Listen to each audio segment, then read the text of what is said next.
Welcome to episode 16 of For the Good of Man podcast, where we bring real conversations about real men's health issues straight from the experts. I'm your host Ashton, and today we're diving into a treatment that's been around for decades but is often misunderstood: vacuum erection devices, or VEDs.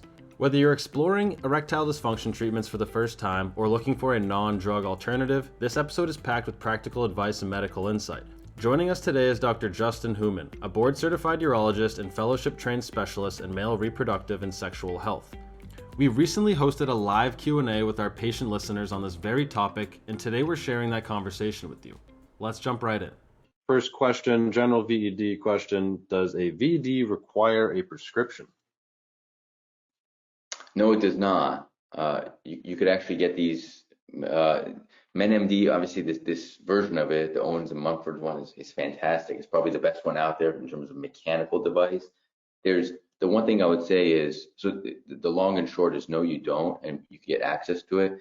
I generally like to recommend the mechanical device. This right here, again, is probably the best one out there on the market because it comes with all the necessary pieces as well as great instructions and video guides. So this is the one I recommend to patients. Certainly, yeah.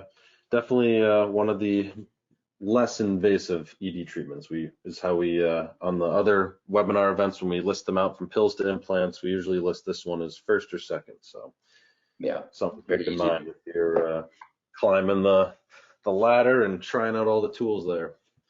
Alrighty, next question here. Can proper use of a VED enable you to achieve and maintain an erection when not using the VED? So I think they mean in terms of like training, I guess, if you would. Does using the VED, can you use it as a form of training? Yeah, so I guess they're basically, what I got from that is they're asking if using the VED the right way, one day maybe they can sustain and maintain an erection the same as a VED would give them. Good question. There's a lot more variables involved in that, but if you have mild erectile dysfunction, the VED can help with, at the very least, maintaining it, or at least plateauing at that level so things don't get worse. I would say there may be a small improvement, overall improvement. It's not going to be a significant improvement, but the key thing here is it delays the worsening of your erectile dysfunction at the very least. Alrighty. And it obviously causes no harm, so it's a no-brainer. Yeah, for sure. When used the right way, it is relatively side effect free. So next question here: how can I keep an erection after using the vacuum pump? Bit of a review. So the constrictive ring is what really helps with that. It sounds like you're using the vacuum erection device the right way in order to attain an erection. Now we're talking about maintaining it, and that's what the constrictive ring is for. Sizing up your penis, your flaccid penis, using the guide, you can find the right constrictive ring size for you, and using that onto the adapter, onto the transfer ring, can really help to maintain the erection after you have attained it. Alrighty. Next question here. What is the average time of erection in minutes or hours when using a VED once a full erection occurs? That's a question for you. So it depends on how long it takes you to ejaculate. The vacuum erection device won't change how long it takes you to, in terms of how long the erection lasts, really comes out to how long before you ejaculate. But the vacuum erection device has no impact on that. Certainly. Next question here. Can VEDs help with venous leak? Yes. I'd say the combination of the vacuum erection device plus the constrictive ring can help with venous leak. Historically, one of the ways in which we've dealt with venous leak is the constrictive ring. By putting the constrictive ring on, you're able to get blood. Not only able to get blood flow in the penis, but you keep it there. So the constrictive ring helps with keeping the blood flow in for sure. Okay, next question here. Some advice on using this without getting embarrassed with your partner. They asked if you can. I think that's you definitely can. So maybe just some tips on how to use it without being embarrassed. There's no hard and fast rule on that one, but like anything else, open communication, I don't think I've ever had a single story from a patient who said my partner, made me feel embarrassed by this or made me feel um, ashamed to use it. But opening up the dialogue, you're doing this not only to help yourself, but to help, you're showing up for your partner in a way. So just communicating with them about that and asking them for support really is probably the easiest way of starting that process. 100%, yeah. Alrighty. Next question here. Does the vacuum pump eliminate the need for trimix or other shots to gain a solid erection? The vacuum pump is probably one step below trimix and the injectables. A lot of times, guys who are using the oral therapies, they're like, I want a little bit more, I want a little stronger erection, but I don't necessarily want to use the injections. So vacuum erection device is good for those in those scenarios. If you're using trimix, there's no point in using the vacuum erection device because trimix and the other injectables will help you get an erection without a vacuum erection device. All right. Let's see. Next question here. Is it safe to use a VED more than once in a 2-hour window? Yeah, so you want to give it at least 60 minutes in between sessions.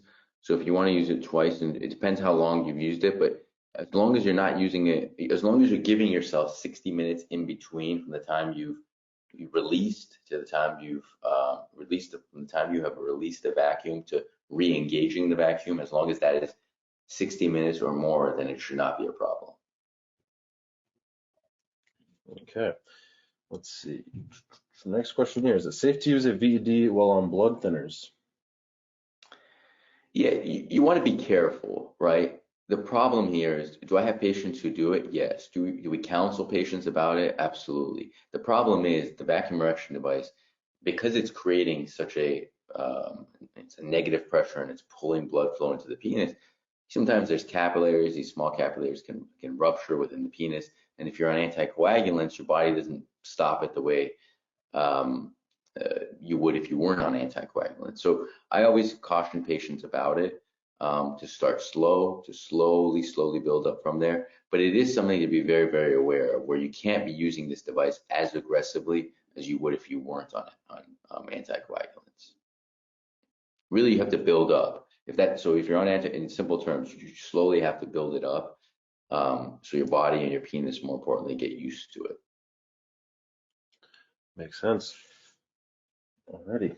Can the VED help with penile shrinkage and enlargement? It can help with, so we have a lot of patients who are post-prostatectomy, they have erectile dysfunction, and they're waiting for the erections to get better. Sometimes it takes 6 months, it takes 2 years sometimes. And during that process, we always tell patients to use the vacuum erection device, because again, if you don't use it, you lose it. So keep getting good blood flow. Now, can it help you restore the length that you had before your prostatectomy? If you or let me say this, if you hadn't had a good erection for 2 years and you start using the vacuum erection device, can it get you to where you were before, to your previous length? Potentially, but can it give you a longer length than what you had even, before you were, in your 20s or 30s? No, this isn't going to give you, it's not a form of penile elongation, but it's a form of rehabilitation or reconditioning, if that makes sense. Yes, it does. Alrighty. Let's see. Next, we're moving into some more technique questions. Actually, we have one question here. What is the difference between a $20 penis ring and a $150 penis ring? I don't know if that person's asking specifically about the MenMD catalog, because I can answer if that's a question. I know MenMD just got some more expensive ones, but yeah, if you get, I don't even know what the $150 one is. Yeah, so I think they might be referring to the MyHixel ring. They basically just released a ring that's less constrictive, if you would, on the bottom of the urethra. So it has almost like a divot. It fits the bottom of the penis to, I guess, prevent blocked ejaculation and give better sensation, if you would. But it's a new product that we just added to the MenMD shop page. So if that was your question, you're asking about that, that may be the difference there, but in general, I think you would agree, Dr. Houman, that a ring is a ring. Well said. Save the money. Yeah. Yeah, so if you want to try the fancy one, go ahead, but we have all sorts of options there, as we do with the VEDs. So let's go into some of the VED technique questions. So after installing the rings, I guess this person's talking about removing the ring from the ring applicator tube at the very end of the VED. So he says he's tried several sizes, and once he removes the ring from the VED, the penis does not become hard enough for penetration. So I'm not sure if it's not fitting or what there, but any tips? So if you're able to, it sounds like he's able to attain a good erection, but he can't maintain it because the ring may not be the same, may not be keeping blood flowing. If that's the case, then I would downsize on the ring, on the constrictive ring, downsize because that'll constrict a little more, keeping more blood flowing in the penis. That's if you're unable to maintain.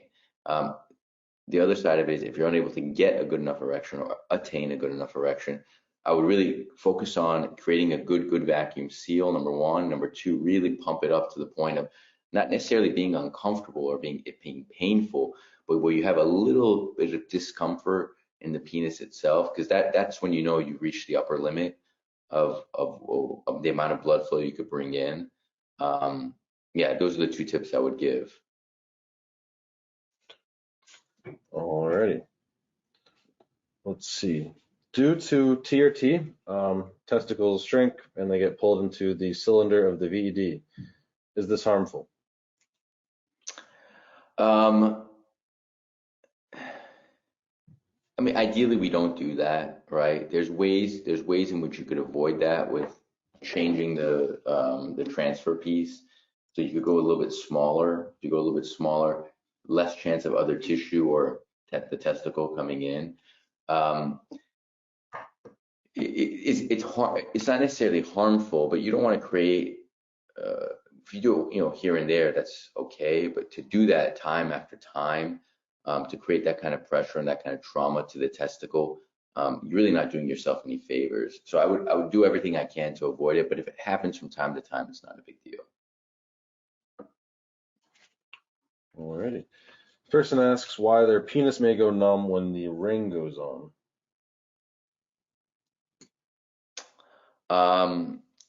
In a scenario like that, it sounds if that's the case, it just sounds like the constrictor ring might be too tight, where it's squeezing down, which is doing its job.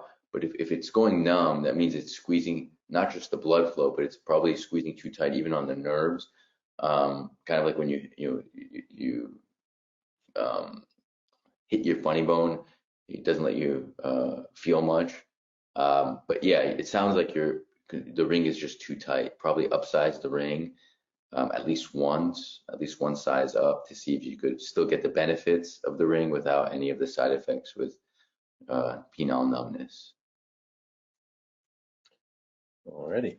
Next question here. Is there any recommended program for the use of a VED and for overall improvement sexually and physically? So not for rehab. Yeah, there's no real protocol or anything that's been published on this, but what I would tell you is if it's something that's of interest to you, start off doing it twice a week, 10, 15 minutes, do the exercise of creating a vacuum seal, getting an erection, keeping the erection there for anywhere from 1 to 3 minutes, and then releasing, doing that again back and forth for 15 minutes twice a week. That's probably a good place to start. You could go up to 3 times a week if you'd like, but anything more than that, I would say more than 2 to 3 times a week is probably not giving you much benefit. Alrighty. Real quick, I have just to follow up back a few questions because I love when people are listening to their questions being asked. So this is great. He says that he's not asking if it does cause harm because it does hurt, he says, and is asking if a medical VED can help prevent the testicles from slipping in to the device, or what do you recommend there? If a medical VED could prevent it from... Yeah, I think he may or may not be using a internet VED versus one from MenMD or another, provider similar. So he's wondering if getting one from us could prevent the problem. Yeah, I would say it probably would, because these rings, or the transfer rings here, because of the sizes, these sizes are actually really great. It's very difficult, at least with this one, this is the smaller one, to get more than your penis in there. So this will probably do the trick, the smaller one. I would for sure try this one, just because of just from experience, this is probably the most versatile and the most universal. So this really fits men of all shapes and sizes. So I would definitely give this one a shot. For sure. And when you purchase from MenMD, you can call up and ask questions. So that's the best part. Let's continue on though. Let's see. Wider. This person asked, would a wider diameter VED better accommodate someone with Peyronie's disease? So Peyronie's disease is penile curvature. Now, a wider one, I'm assuming you're thinking that it won't hit the sides of the penile tube. It can, but really a wider one just makes it a little bit more difficult to use, or requires more pumping. There's more space. So if you are experiencing Peyronie's disease and you want to use a vacuum erection device, you are limited in terms of some of the configuration, or the limitations in terms of your anatomy. That goes without saying.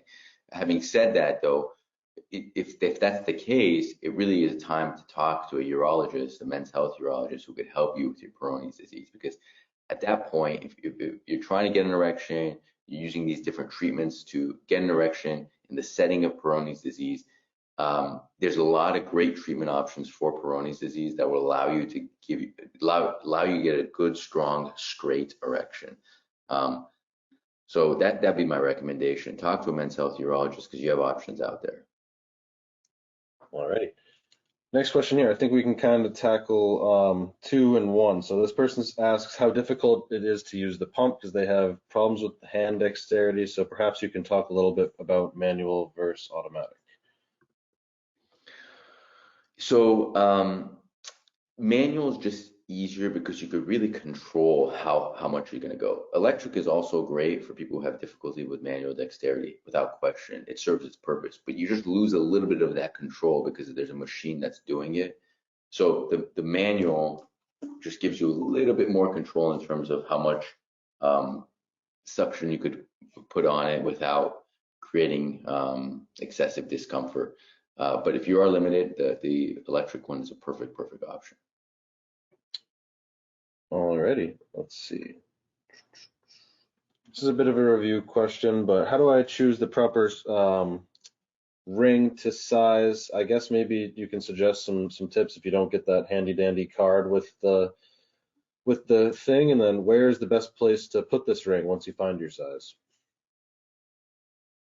So if you don't have the card, one thing you can do here is pull it up here. So really what you can do is you could kind of size it, use this, the different ring sizes, and just put it on top of your finger.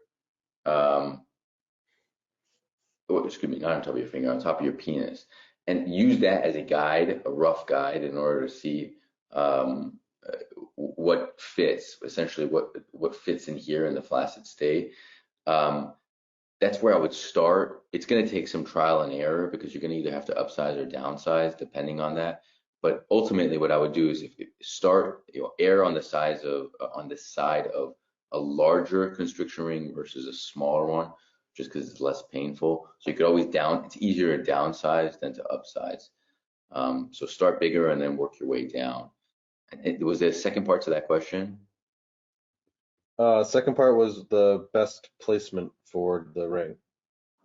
They're wondering if it should go around the scrotum as well. No. Just really at the base of the penis, as close to so if this is the penis and this is your scrotum right here, really you want to get it on the base of the penis, but as close to the body as possible is the best place. Don't get your scrotum in there. It's going to really start to hurt. Alrighty, let's see.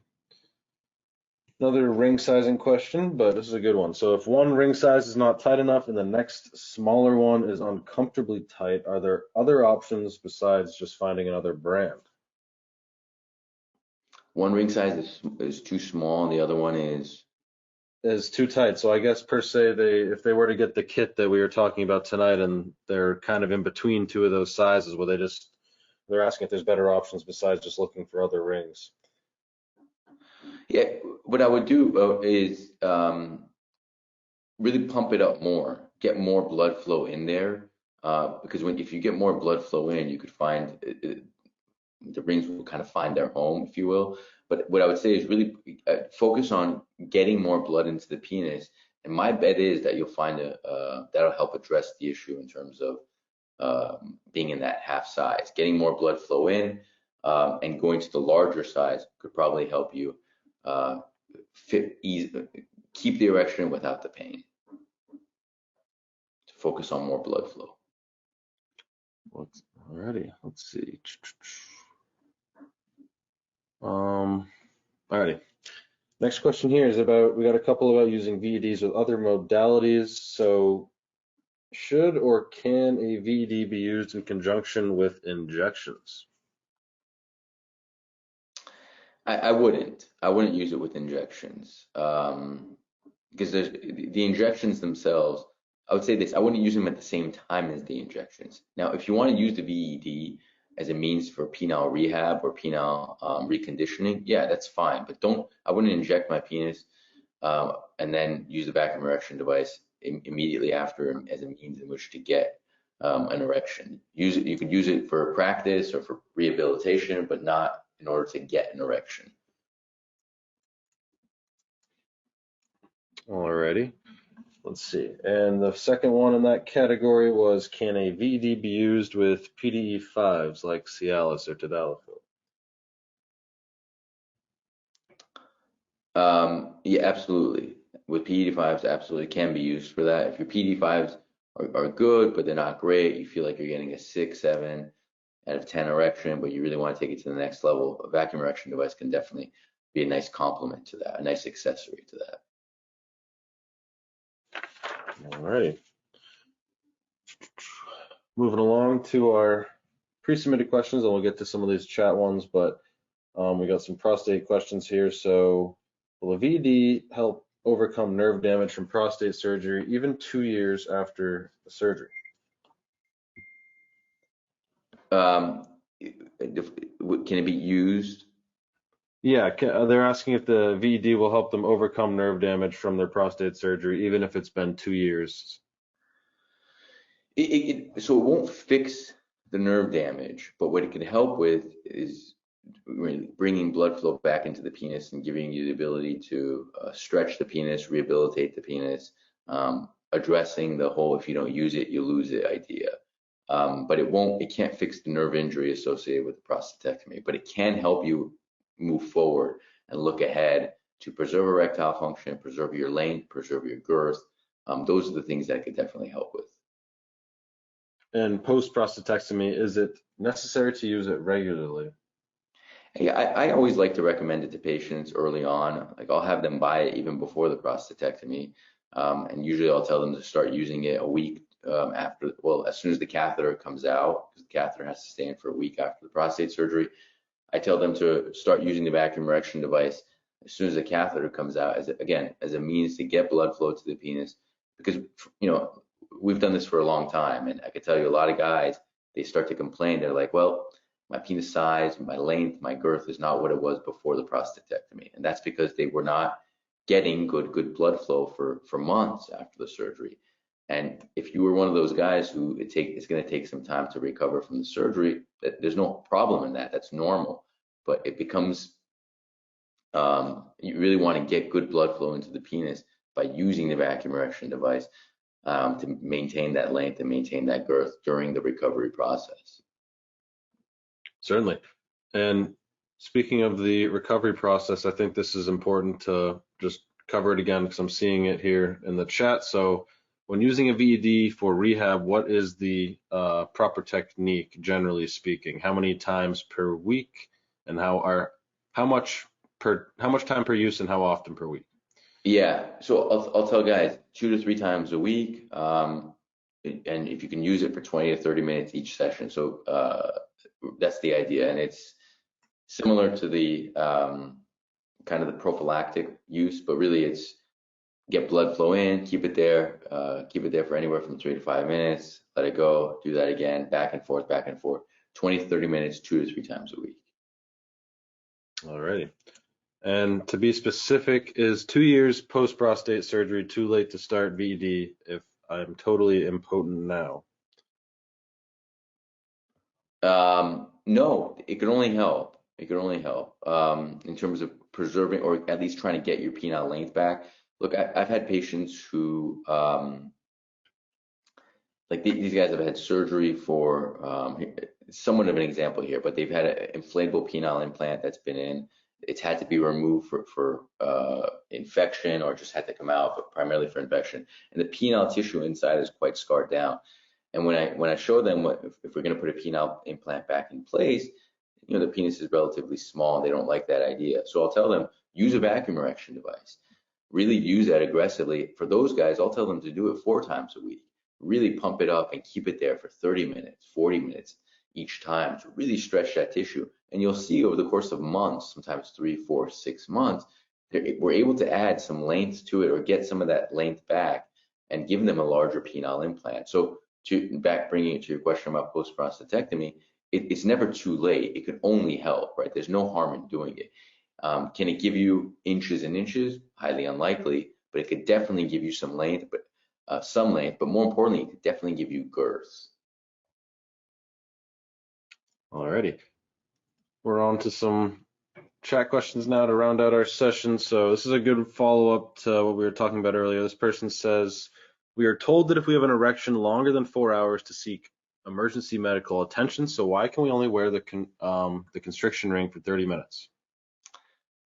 What happens is the constriction ring, because it keeps blood flow in, and because it's a ring, what it does, it could also create swelling around it. So the ring is a little bit different than a natural erection because the ring is so tight, your penis can swell up significantly, distal to it, and as a result of that, if you keep it on longer than 30, 40 minutes, it becomes very, very difficult to take off. That's really the main reason. It just becomes a lot harder to take off, and it becomes more difficult for you as the patient, and then God forbid you end up in the emergency room, it becomes more difficult for us to take it off. Alrighty, next question here. Should I keep using my VED? I have venous leakage after a prostatectomy 5 years ago. Can get blood flow into the penis, but cannot get an erection. Should he continue to use a vacuum erection device? Yeah, so it sounds like there's some venous leak after the prostate surgery with not able to get a full erection while using the VED. Can you use the vacuum erection device for reconditioning? Yes, but if you're using it as your primary means to get an erection good enough for penetration or intercourse or anything like that, it sounds like you need the next level. You need to talk to a urologist about something more, whether it's injection therapy, a penile implant, but it sounds like you need more than just a vacuum erection device. Alrighty. With this question, I'm sorry I didn't see this when we were doing the demo, but if you don't mind holding up the VED just to show us the little air gauge should be near the pump, like the limiter. Should be that thing, yeah, that part. He just wants to get a visual on the limiter right there. Right there. That's the release valve. Release valve, limiter thing. Okay, cool. Appreciate that. Let's see. Doing my best to get to all of your questions, so just bear with us here. Let's see. Next question here. What is the best position to use a VED? Is it standing or lying down?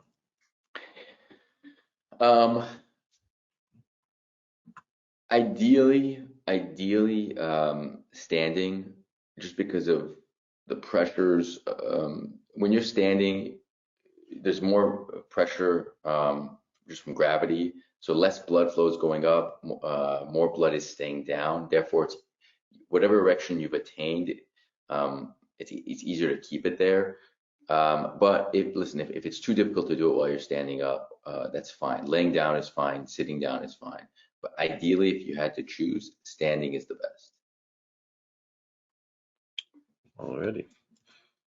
Let's see. Can you use a VED if you have varicoles? If I'm pronouncing that right. I don't know if I... Varicoceles, absolutely. It's not a rate limiting step. Just make sure you don't get your testicle in there. But if you have varicoceles, it's not a problem. Alrighty. Kind of hopping all over the place here. Back to using the VED with other meds. What about VED with IU gel, intraurethral gel? I wouldn't necessarily start there. I try to maximize the potency of the intraurethral gel as much as possible. But it's doable. It's actually you could do it with the intraurethral gel, yeah. But if it's not working with the intraurethral gel, you should think about injections or at least stepping up to the next level. But you can try it, yeah. Alrighty. And next question here. What about when someone has neurogenic orthostatic hypertension? Will a VED still be a valid treatment? Yeah, definitely. You could use it. You could, avoid standing up very quickly. You could do it while you're, laying down. So don't let that limit you at all by any means. Alrighty. Got a few more questions we're going to ask here, and then we're going to wrap up. So, do the rings need to be stretched over time? This is a question we have here. Do the rings need to be stretched over time? No. The rings they preserve their elasticity quite well. Yeah, you probably want them to keep that too. You want to keep it tighter, yeah. Let's see. While using the VED, good question. So, while using the VED for rehab for 3 to 5 minutes at a time, are you supposed to use a ring? Only if you're unable to attain or unable to maintain the erection, yeah. So yeah, let's say you're. So there's two things you can do. There's two ways of doing it. The ring really is the main purpose of the ring is for using the erection. But if you're just using it as rehabilitation to, reconditioning, the different words we use for it, you don't need to. If you're just using it to stretch and relax, don't use the ring. Only use the ring when you're trying to use the erection that you've just created. Alrighty, and then we're going to use this as our wrap-up question, and we can answer it in two ways. So how long will I have to use this device? And I guess we can answer it from the ED standpoint and the rehab standpoint, I guess, and that'll finish us out. How long, like in terms of duration? Yeah, I guess they're asking is this the type of thing that you pick up, and I guess we had a similar question earlier as well. Like, is this the type of thing you pick up and recover with, or do you use it long term? Yeah. So eventually, I feel like most men. So I'll say this: there's no right way of answering or single right way of answering this, but most men, if they're using this for rehabilitation, they'll use it for months, and at some point they realize like, well, look, I've plateaued in terms of this, I've achieved what I wanted to achieve with this. Now I have good, strong erections. I'm at a good length and a good girth, and they fall off and they stop using it. And then that's the rehab men. And the ones who are using it, the VEDs for erections and for intercourse and whatnot, at some point, all of us, our erectile function gets worse and worse. So at some point, you kind of test out of this, or you advance out of vacuum erection devices, and you have to either go to an implant or injection. So eventually, everyone, no one's going to use this forever for the rest of their lives, but it's a great option for many men throughout their ED journey. A big thank you to Dr. Justin Houman for joining us today and helping break down the facts about vacuum erection devices. As always, our goal is to bring you expert-backed info so you can take control of your health and make confident decisions. If you enjoyed this episode, don't forget to subscribe, leave a review, and share it with someone who might find it helpful. For more men's health resources and upcoming events, please visit menmd.com. And don't forget to tune in next month when we continue our mission of bringing expert advice and real conversations about men's health. Until then, take care and remember, open dialogue and seeking help are key steps towards a healthier and happier you.